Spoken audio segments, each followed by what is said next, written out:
Hi everybody, welcome back to Self-Care Sunday. Today is episode 13, so that's we're moving and grooving. And today we're going to talk about excellence, and then we're going to do a guided imagery meditation again. So I picked a different location for the guided imagery meditation today than we've done in the past. I kind of try not to repeat, but if there's anything that you would like to see in the future, definitely let me know. Or if you find any other calming meditative practices helpful and I haven't mentioned them yet, send them my way. I'm always interested in trying new things. So for today's virtue, we have excellence. So what is excellence? A lot of us have already heard of this one, but I'm just going to go over it just to make sure that we're all on the same page.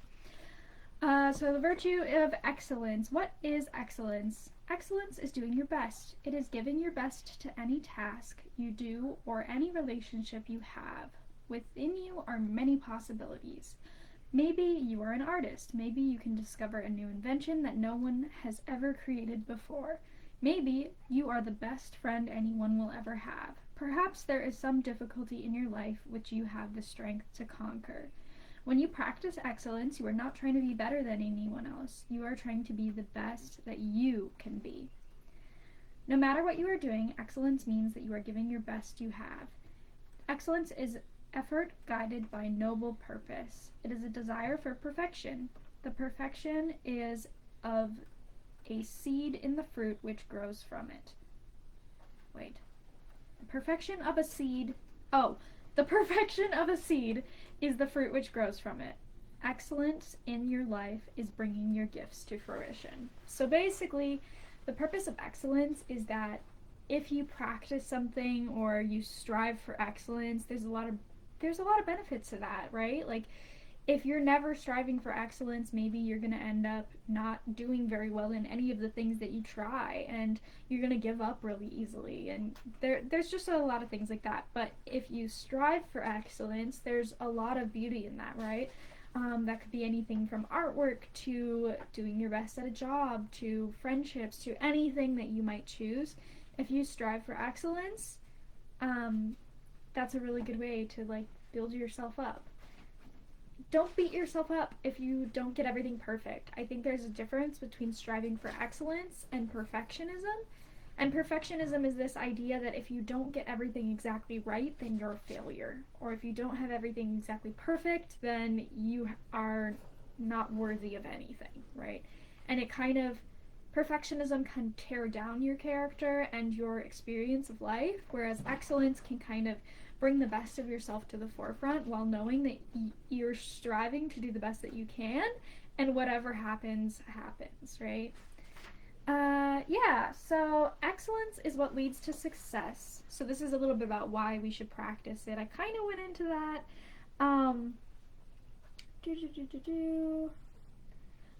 I think this is a good point. People who are afraid to find out if they are going to succeed or fail sometimes don't try very hard. If something doesn't turn out well, they say, "It doesn't matter, I wasn't doing my best anyway." So that kind of leads into perfectionism as well. If you find yourself saying, "Oh, it doesn't matter, I wasn't doing my best anyway," that's kind of a way to shove those things under the rug. But it's okay if things don't work out and you were trying your best. It just means that you did the best that you could with what you had, and things didn't work out anyway.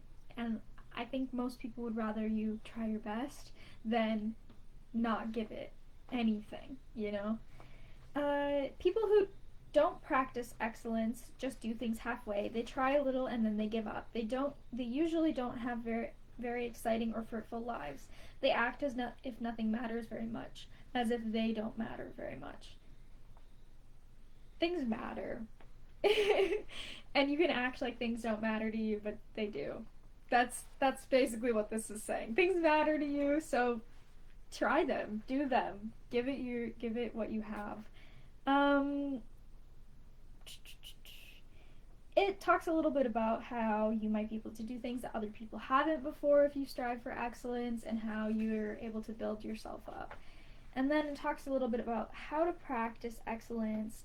It's basically just saying that you give it what you have, and you give it some effort and you try your best, and you're not just letting things happen however they happen. You're putting in some thought towards striving to have things the way that you would like them to be.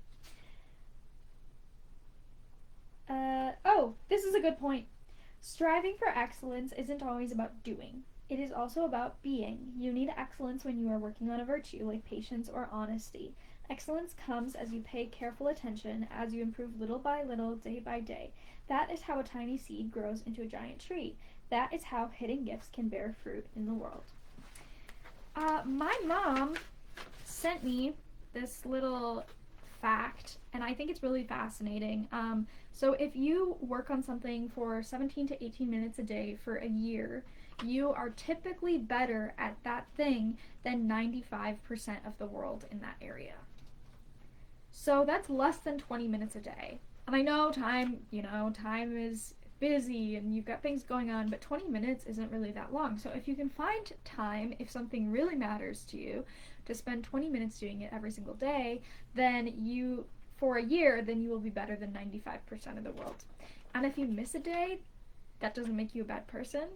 It just, you can build up that 1 year over the next 5 years if you want to or if you need to. But I thought that was really fascinating because that's really, that's a lot of time to spend, but it's also not that much time to spend. And it all adds up. So if you want to get better at something, practice every day. That's what this says. Last little bit here. We'll do signs of success and signs to keep practicing, and then we'll do an affirmation, and then we'll move on to the guided meditation. Congratulations, you are practicing excellence when you give your best to whatever you do, when you give your best to relationships, when you set noble and realistic goals for yourself. That's important. Realistic goals. Realistic goals.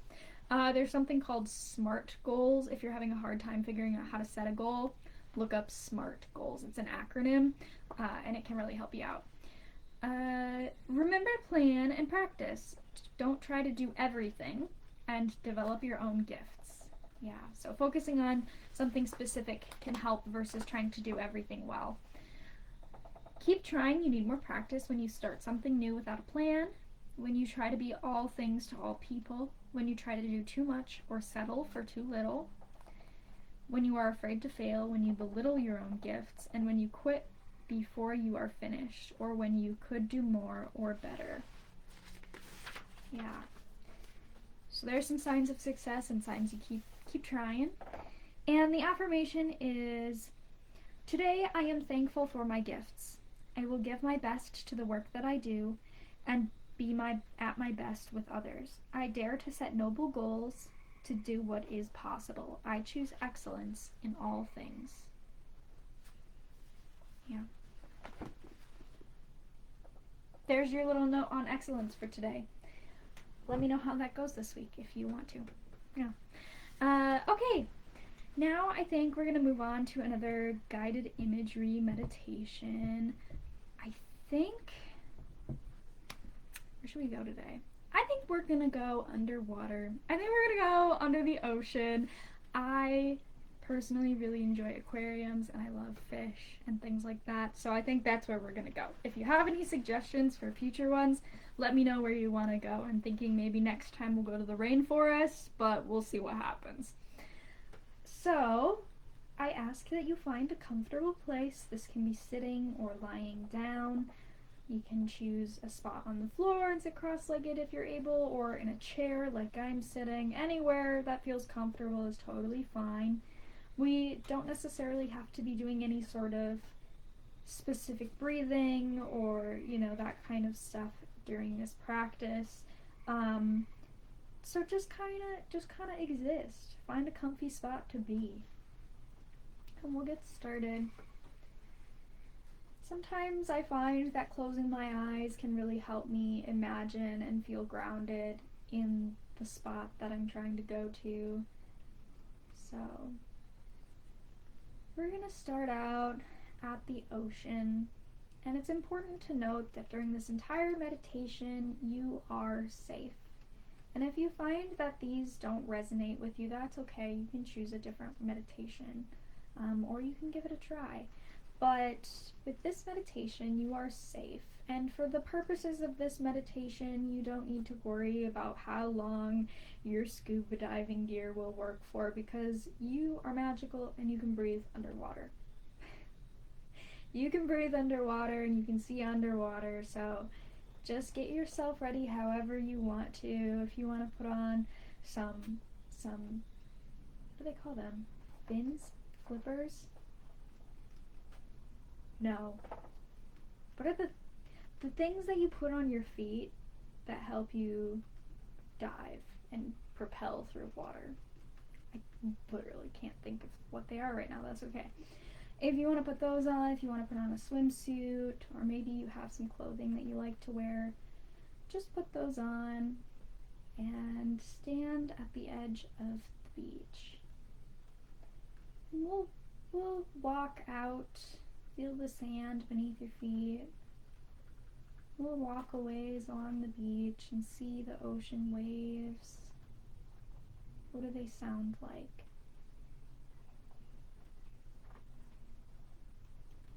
Can you smell the salt water? What does the beach smell like? Maybe you smell sunscreen.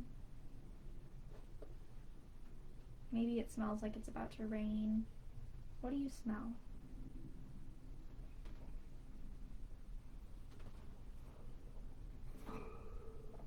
And when you're ready, you can keep walking along the edge of the beach, and we'll see a dock jutting out into the ocean.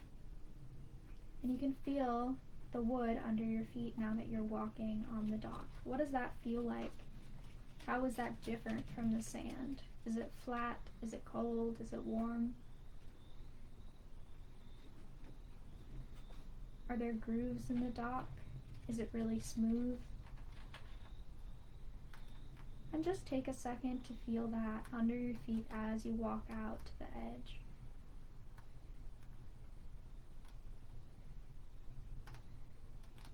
And when you get to the edge of the water, I want you to feel what the weather is like.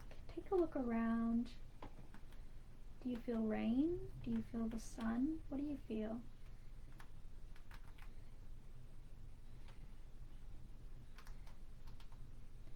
Do you feel wind? And then take a look out over the horizon. Is there anything on the horizon line? Maybe there's an island with some trees. Maybe you see a dolphin playing in the distance. Maybe it's just waves. Maybe a sunset. What do you see?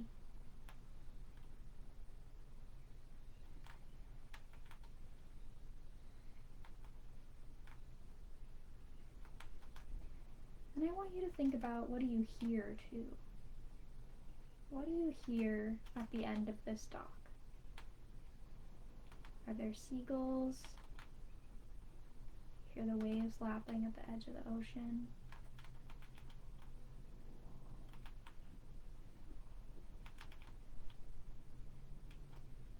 And when you're ready, I want you to look over the edge of the dock and see what is below you. What do the waves look like? Hopefully, the ocean is very welcoming. If you want, you can reach out and stick a finger in the water, or hands, maybe your toes. What temperature is the water?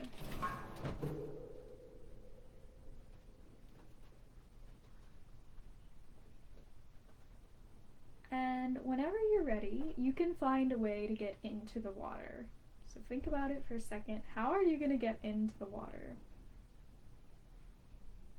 Are you going to jump?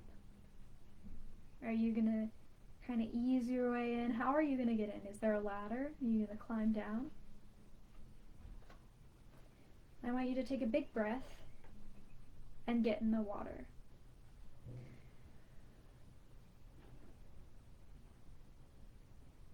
And let it out.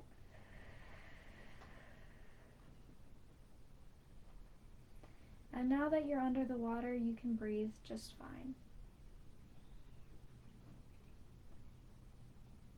And once the water stops moving around you, I want you to take a look around. Are you floating where you are, or are you slowly sinking towards the bottom? What is your body doing in the water? What temperature is the water? Does it feel like it's really compressing you, or does it feel kind of light and airy? Do you feel like you're floating? What does it feel like?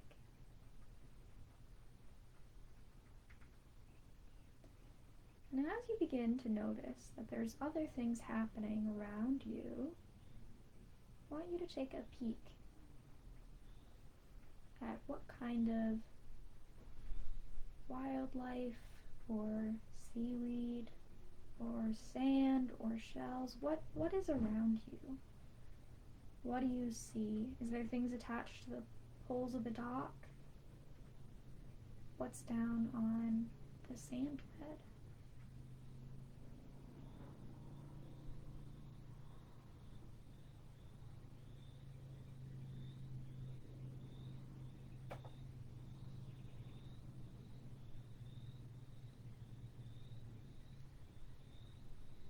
Now that you've taken a good look around, we can start to swim.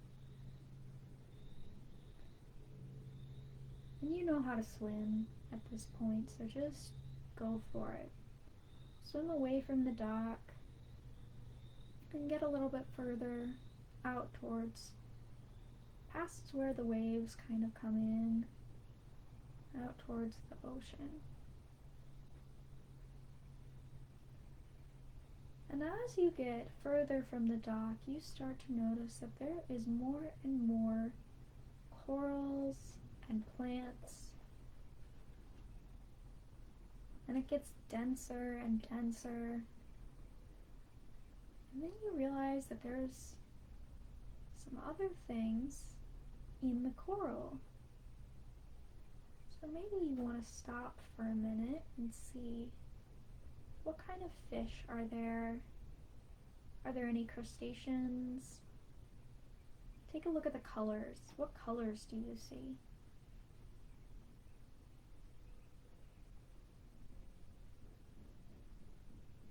And I want you to look for something red.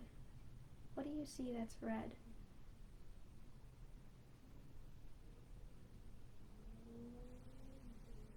And now I want you to look for something orange. Do you see anything orange?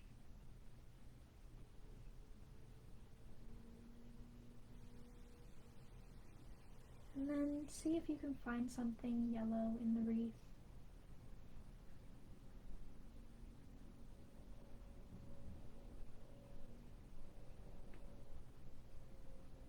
And then something green.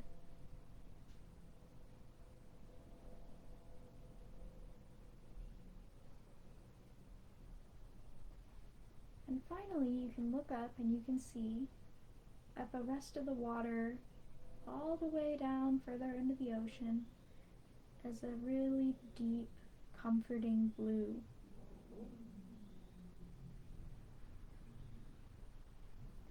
And you realize that you've been staring at the seafloor for quite a while,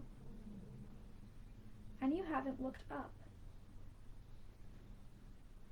So I want you to turn around and look up towards the surface. What do you see on the surface? Notice the light playing, kind of makes those webbed patterns. Maybe you see the way that the waves crash and tumble and turn white. Maybe you even see something like a sea otter. What's at the surface?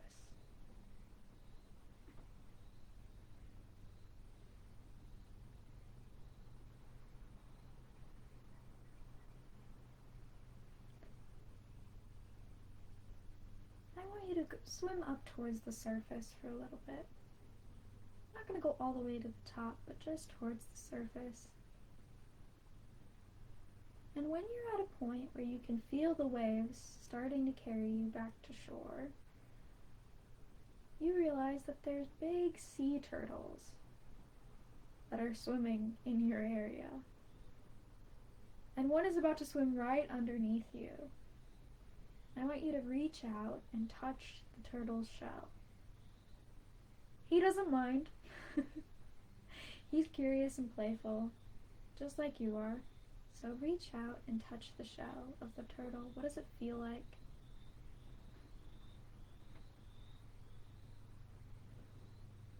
Is it hard? Is it smooth? Is it kind of slimy? And they're kind of on a mission. They're going somewhere. So we're going to follow them and see where they're going. And I want you to swim alongside the turtles, and they're moseying along, they're taking their time.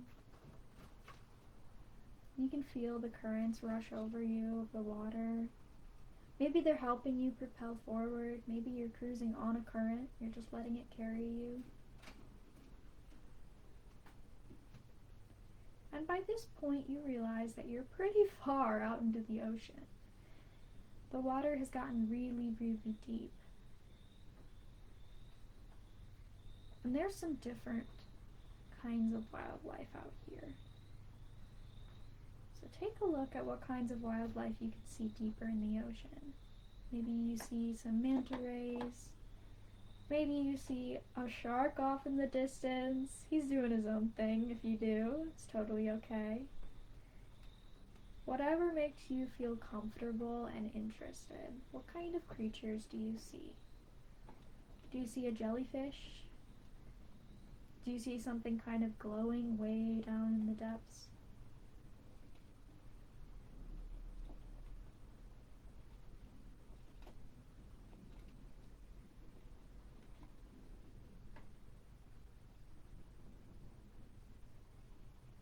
And whenever you're ready, you can begin to swim back towards where you came from.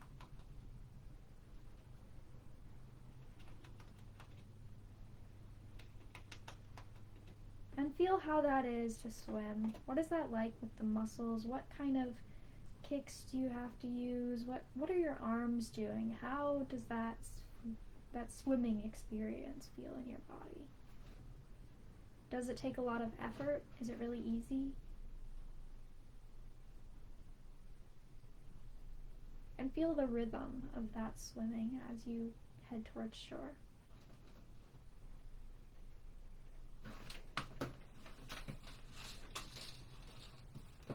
And you can say hi if there's any other creatures. Give them a little wave that you saw on your way out. Maybe you met a very playful octopus. Whatever you saw, you continue back towards the shore. And this time, instead of swimming up towards the dock, we're going to go straight towards shore. So go past where you got in the water and take one last look. What's underneath the dock? Is there anything underneath the dock? And then take a look to your other side. What's out to your other side? The sand is getting closer and closer. Maybe you see some people swimming. Maybe you see a dog. Maybe you even see a mythical creature like a mermaid. Maybe there's no people. Maybe it's a private beach. Whatever you see, take a look at it and notice how the light reflects off of it. And when you get close enough to shore, you can turn around and sit up. And feel the waves roll over your lower half as you begin to get used to the air again. How does the air feel on your skin? What does it smell like? Can you taste the salty water on your lips?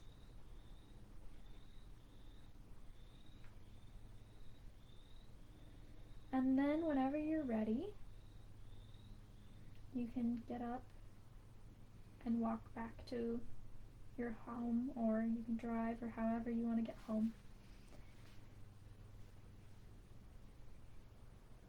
And you can wiggle your fingers here, maybe your toes, whenever you're ready.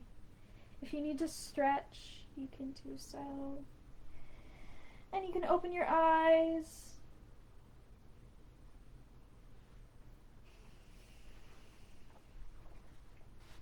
There you go. There's your little adventure for the day. Thank you for joining me. I hope you found that relaxing. And on that note, I hope that you have a lovely rest of your evening.